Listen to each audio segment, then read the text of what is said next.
Piró, légy kedves, mondd már el, hogy amikor bejön a mennyasszony egy egyéni elképzeléssel, behozza neked az álomruhájának a képét, hogy ő ilyet szeretne, vagy esetleg behoz több képet, mert azt mondja, hogy úristen, nekem ebből a szoknyája, de a teteje a másiké, és hogy az ujja, hát az lehetne másfajta, hogy én akkor nem találom azt úgy kompletten, de szeretném, hogyha te megvarnád nekem, hogy tudja veled elkészítetni a megálmodott ruháját. Hát ebből a szempontból nagyon szerencsés vagyok egyébként, mert ugye nyilván mindig van félkész ruhám, illetve nagyon sokszor készítek a saját üzletbe is készletként ruhát. Ezért, hogyha bejön egy mennyasszony és megvan az adott képe a ruháról, én ugye általában tudom, hogy ez beszerezhető, ez a csipke anyag bármi, és azt is tudom elég napra készen, hogy mi mennyibe kerül. És amikor meglátom a ruhán, akkor hát beszélgetünk, és közben én gondolkodom, számolok, hogy mi az az összeg, ami meg fogja határozni a ruha árát.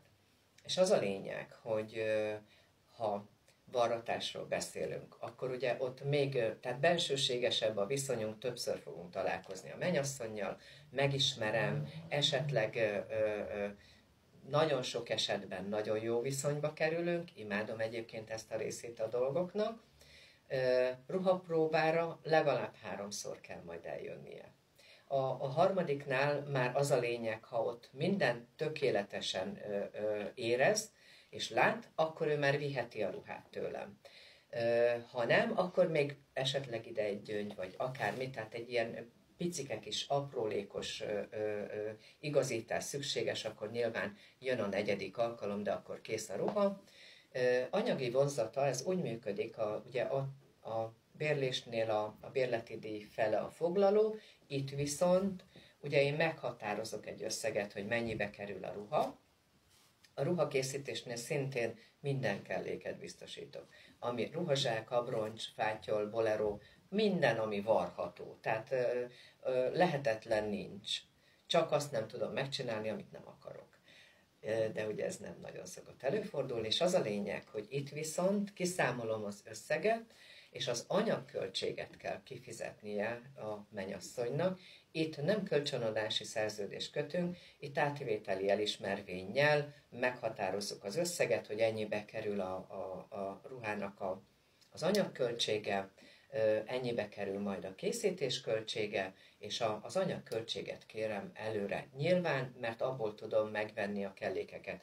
Ha készítésről beszélünk, a mennyasszonynak annyi a dolga, hogy bejön hozzám, vagy elképzeléssel, vagy megtervezzük, mert ugye olyan is van, hogy egyszerűen nincs elképzelése a mennyasszonynak, én mutatok innen a szalon készletéből 1-2 ruhát, vagy közben, ha nagyon jó napon van, akkor jön az ihlet, hogy ott van egy félkész szoknya, itt van egy félkész felső, és úgy összerakok a tükör előtt a mennyasszonynak egy ruhát.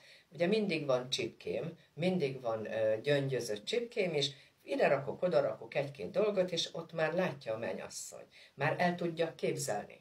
Mert ugye, ha nincs képzelő erő, mert azt mondja, hogy hát nincs is róla képem, hogy milyen legyen a ruha, de lehet segíteni. Tehát itt az a lényeg, hogy itt egy kicsit másabb a folyamat, nyilván a megbeszélés is egy kicsivel tovább tart, mert itt is van azért, hogy felveszünk ruhát.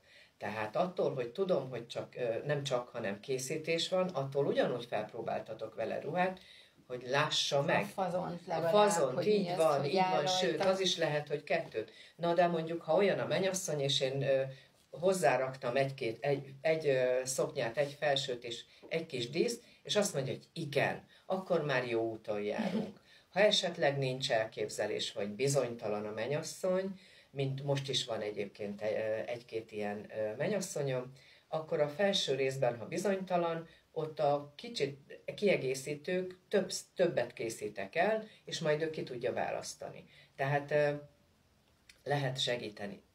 Ez sokkal nagyobb munka, de jobban szeretem egyébként. Sokkal kreatívabb. Így van, meg ugye látod a ragyogást menet közben, meg amikor már kész a ruha, és azt mondja a mennyasszony, hogy amikor először próbáltam, ez jobb, nem is amit gondolt, így van, vagy amikor jön, mondjuk már nem a mennyasszony jön, hanem az örömanya jön a ruháért, és elő van készítve, akkor ugye az örömanya mondja, hogy de gyönyörű ez a ruha, és akkor mondom, hogy hát ez a tiétek, ezt viszi, tényleg? Tehát nagyon jó. A lényeg az, hogy tényleg csak annyi dolga van ilyenkor a mennyasszonynak, hogy bejön, megbeszéljük, átbeszéljük, az anyagköltséget kifizeti, és már csak próbálnia kell jönni. Én minden kelléket, gyöngyöt, mindent beszerzek, tehát én szerzem be, nem a mennyasszonynak kell elmennie és végigloholni a dolgokat. Nyilván ugye ezeket én mennyasszonyi nagykerekből szerzem be, és nyilván jóval jobb áron, mert ha mennyasszony elindul, akkor találkozik olyan anyagárakkal, hogy bizony-bizony csak pislog. Ugye én más árakon dolgozom, ezért tudok egyébként viszonylag jó áron dolgozni, készíteni, illetve a bérlés is egy kicsivel jobb, mert én vagyok egy személyben minden. Azt hadd kérdezem el meg tőled, Piró, hogy nagyságrendileg, ha összehasonlítunk egy ruhabérlését, persze nyilván hát itt is vannak tólik határok, igen. Kategóriától is függően, de ha összehasonlítok egy ruhabérlést árban egy készítési kategóriával, körülbelül mekkora nagyságrendileg a kettő között úgy hozzávetőlegesen a különbség? Hát én szerintem úgy, és ugye lehet kevesebb, lehet több. Tehát ugye a készítés nyilván ott a csillagos ég a határ, igen, mert hogyha a legdrágább gyöngyökkel meg csipkével akar dolgozni a mennyasszony, akkor az nagyon-nagyon el tud szállni. De körülbelül egy ilyen durván 100 000 forint a különbség a készítés és a bérlés között. Értem. Tehát körülbelül ez a kategória, és ugye...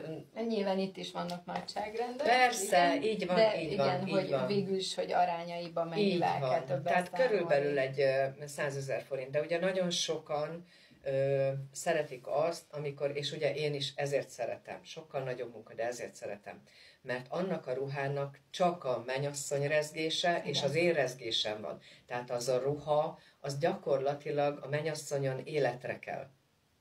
És azért nem is szeretem egyébként, amikor jönnek be, és van egy mondjuk készített ruha egy kifejezetten mennyasszonynak, akkor egy kicsit meg szoktak rám haragudni, nem engedem, hogy hozzányúljanak.